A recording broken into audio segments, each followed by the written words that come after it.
RTO ಕಚೇರಿಯಲ್ಲಿ ಭ್ರಷ್ಟಾಚಾರ ತಾಂಡವನ. RTO ಕಚೇರಿಯಲ್ಲಿ ಭ್ರಷ್ಟಾಚಾರ ಅದು ಎಷ್ಟರ ಮಟ್ಟಿಗೆ ಸದ್ದು ಮಾಡುತ್ತಿದೆ ಎನ್ನುವುದಕ್ಕೆ ತಾಲೂಕಿನ ಕೆಂಗಲ ಗ್ರಾಮದ ಈರಣ್ಣ ಎನ್ನುವ ವ್ಯಕ್ತಿ ಕ್ರಷರ್ ವಾಹನ ಸಂಖ್ಯೆ KA 5251 ಮನೆಯಲ್ಲಿದ್ದರೂ ಕೂಡ ದಿನಾಂಕ 6ರಂದು ಆರ್ಟಿಒ ಅಧಿಕಾರಿಗಳು ಎಫ್ಸಿ ಮಾಡಿರುವುದೇ ಜೀವಂತ ಸಾಕ್ಷಿ. ಈರಣ್ಣ ತಂದೆ ದೊಡ್ಡ ಮಾಯಪ್ಪ 2014ರಂದು IKF ಫೈನಾನ್ಸ್ ಕಂಪನಿ ವತಿಯಿಂದ ಸಾಲವನ್ನ ಪಡೆದು 2015ರಲ್ಲಿ ಅಂಬಣ್ಣ ಎನ್ನುವ ವ್ಯಕ್ತಿಗೆ ಫೈನಾನ್ಸ್ ಕಂಪನಿಯಲ್ಲಿರುವ ಸಾಲವನ್ನ ಮುಟ್ಟಿಸುವಂತೆ ಹೇಳಿ ಮಾರಾಟ ಮಾಡಿದ್ದು. ಈ ಅಂಬಣ್ಣ ಎನ್ನುವ ವ್ಯಕ್ತಿ ತಿರುಮಲ ಎನ್ನುವ ವ್ಯಕ್ತಿಗೆ ಮಾರಾಟ ಮಾಡಿದ್ದು. ಆದರೆ ತಿರುಮಲ ಎನ್ನುವ ವ್ಯಕ್ತಿ ಸಾಲದ ಕಂತು ಪಾವತಿಸದ ಹಿನ್ನೆಲೆ ಮೂಲ ಮಾಲೀಕನಾದ ಈರಣ್ಣ ತಂದೆ ದೊಡ್ಡ ಮಾಯಪ್ಪನಿಗೆ ನೋಟಿಸ್ ನೀಡಿದಾಗ ಅಂಬಣ್ಣ ಮೂಲಕ ತಿರುಮಲ ವ್ಯಕ್ತಿಗೆ ಸಾಲದ ಕಂತು ಕಟ್ಟುವಂತೆ ಕೇಳಿಕೊಂಡಾಗ ಅವನು ಸಾಲದ ಕಂತು ಕಟ್ಟದೆ ಜೊತೆಗೆ ವಾಹನ ಕೊಡದೆ ಕೆಲವು ವರ್ಷಗಳ ಕಾಲ ಅಲೆದಾಡಿಸಿದ್ದಾನೆ.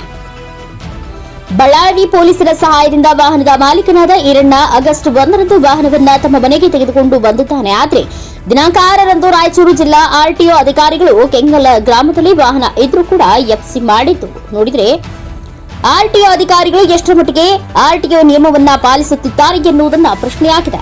ಹಣ ಕಂಡ್ರೆ ಹೆಣವು ಬಾಯಿ ಬಿಡುತ್ತದೆ ಎನ್ನುವ ಗಾದೆ ಮಾತಿನಂತೆ ಆರ್ಟಿಒ ಕಚೇರಿಯಲ್ಲಿ ಭಾರಿ ಪ್ರಮಾಣದಲ್ಲಿ ಭ್ರಷ್ಟಾಚಾರ ತಾಂಡವವಾಡುತ್ತಿದೆ ಎನ್ನುವುದಕ್ಕೆ ಇದೇ ಸಾಕ್ಷಿಯಾದಂತಿದೆ.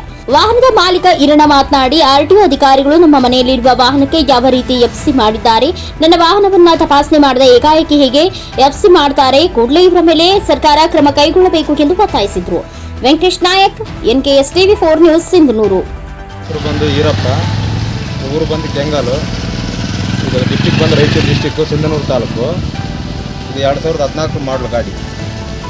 2014 ಮಾಡಲು ಗಾಡಿನ ನಾವು 1,10,000 ಅವರಿಗೆ ವ್ಯಾಪಾರ ಕೊಟ್ಟಿದ್ವಿ ಕಂಟಿನ್ಯೂ ಲೋನ್ಗೆ.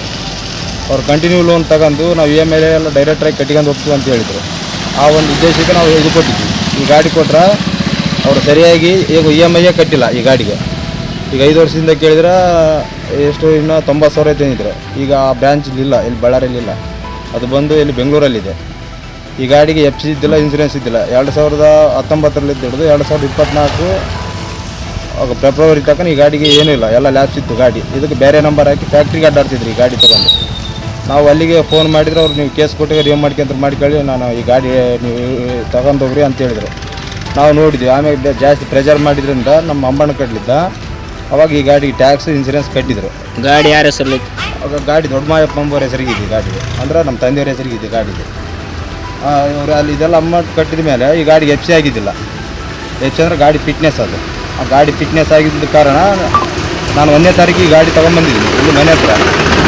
1ನೇ ತಾರೀಕಿಗೆ ತೊಗೊಂಬಂದ್ರೆ ಗಾಡಿ 6ನೇ ತಾರೀಕಿಗೆ ಈ ಗಾಡಿ ಎಫ್ಸಿ ಆಗಿದೆ. ಈ ಗಾಡಿ ಇದೇ ಸ್ಥಳದಲ್ಲಿದೆ. ಇಲ್ಲಿ ಲೋಕಲ್ ಯಾರನ್ನ ಮಾಹಿತಿ ತಿಳ್ಕೊಬೋದು, ಈ ಗಾಡಿ ಎಷ್ಟು ದಿನ ಆಯ್ತು ಅಂತ ಬಂದು ಕೇಳ್ಬೋದು.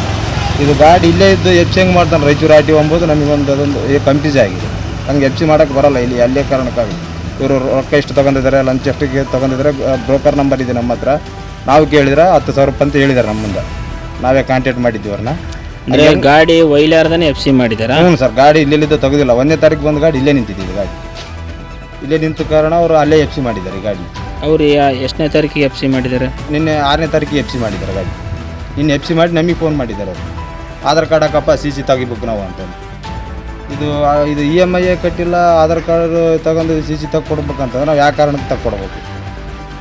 ಈಗ ಇದಕ್ಕಿಂತ ಮುಂಚೆಗೆ ಬೇರೆ ಏನೇನು ಅನಾಹುತ ಆಗಿದ್ರೆ ನಮ್ಮದು ಆಸ್ತಿ ಓದಿತ್ತು ಏನು ಓದಿತ್ತು ಗೊತ್ತಿಲ್ಲ, ಅವೆಲ್ಲ ಬಡವರು. ಇದ್ರ ಮೇಲೆ ಜೀವನ ನಮ್ಮ 9 ವರ್ಷ ಐತೆ ಇದು ಕೊಟ್ಟು ಅವ್ರ ಹೆಸರಿಗೆ ಮಾಡಿಸಿದ್ದಿಲ್ಲ ಇದು ಗಾಡಿ. ಇವಾಗ ಅವ್ರನ್ನ ಕೇಳಿದ್ರೆ ಗಾಡಿನ ಸುಟ್ಟು ಬಿಡ್ತು, ಜಾತಿಗೆ ಹಾಕ್ತು, ಈ ಥರ ಎಲ್ಲ ಒಂಥರ ದೌರ್ಜನ್ಯ ಮಾತು ನಮ್ಮ ಹತ್ರ ಹೇಳ್ತಾ ಇದ್ದಾರೆ. ಉದಾಹರಣೆಗೆ ಅಂದರೆ ನೀವು ಬಳ್ಳಾರಿ ಆಟೋಮೊಬೈಲ್ಸಲ್ಲಿ CC ಕ್ಯಾಮ್ರಲ್ಲಿ ಚೆಕ್ ಮಾಡ್ಬೋದು ಈ ಗಾಡಿನ ಹೆಂಗೆ ತೊಗೊಂಬಂದಿದ್ದೀವಿ ಅಂತಂದು. ಅವ್ರು ಅಲ್ಲಿ ಕೂಡ ಕೀ ಕೊಟ್ಟಿಲ್ಲ. ನಮ್ಮ ಲೋಕಲ್ ಸ್ಟೇಷನ್ ಕಡೆಯಿಂದ ಹೆಲ್ಪ್ ತೊಗೊಂಡು ಈ ಗಾಡಿ ಇಲ್ಲಿ ತೊಗೊಂಡು ಊರಾಗ ನಿಲ್ಸಿದ್ದೀನಿ. 1ನೇ ತಾರೀಕು ನಿಲ್ಸಿದ್ದೀನಿ.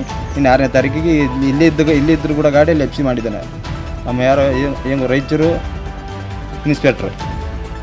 ಗಾಡಿ ಇಲ್ಲಿ ನಾವು ಹೆಂಗೆ ಈಗ ಸದ್ಯ ಪ್ರೆಸೆಂಟ್ ನಾವೇ ಗಾಡಿ ಓನರ್. ನಮ್ಮ ತಂದೆ ತೀರ್ಕೊಂಡ್ಮೇಲೆ ಅದು ಏನು ಎತ್ತಕ್ಕಂತ ವಿಚಾರಿಸ್ಲಾರ್ದಂಗೆ ಗಾಡಿ ಅಲ್ಲಿರ್ಲಾರ್ದಂಗೆ ಎಫ್ಸಿ ಹಂಗೆ ಮಾಡಿದರು. ಅದೊಂದು ಉದ್ದೇಶ. 9 ವರ್ಷದಿಂದ ಈ ಗಾಡಿ ಕೊಟ್ಟರೆ ತಮಗೆ ಎಷ್ಟು ಪ್ರೆಜರ್ ಆಗಿ ರಾಯಚೂರು ಆರ್ಟಿಒ ಎಫ್ಸಿ ಹೆಂಗೆ ಮಾಡಿದರು. ಈ ಥರ ಹೆಂಗೆ ರೇಡಿಯಮ್ಮೇ ಇರಬಾರ್ದು. ಮತ್ತು ಸೈಡಲ್ಲೆಲ್ಲ ಊಟ ಬಂದಿದೆ. ಇದಂದರೆ ಎಲ್ಲ ಇದರಲ್ಲಿ ಅಷ್ಟು ಸ್ಟ್ರೆಂತ್ ಇಲ್ಲ ಈ ಗಾಡಿ ಹೋಗೋಕ್ಕೆ ಸ್ಟ್ರೆಂತ್ ಇಲ್ಲ ರೋಡಿನ ಮೇಲೆ. ಇದೆಲ್ಲ ಕಚ್ಚಡ ಒಂಥರ ಎಲ್ಲ ಕಚ್ಚಡ ಗಾಡಿ ಆಗಿದೆ. ಇಂಥ ಗಾಡಿನ ಇಲ್ಲಿಟ್ಕೊಂಡು ಅವ್ರು ಅಲ್ಲಿ ಹೆಂಗೆ ಎಫ್ಸಿ ಮಾಡಿದರು, ಎಷ್ಟು ಅಮೌಂಟ್ ತಗೊಂಡಿದ್ದಾರೆ ಅವರು, ಯಾವ ಕಾರಣ ಅಂತ ನಮಗೆ ತಿಳಿಸ್ಕೊಡ್ಬೇಕು.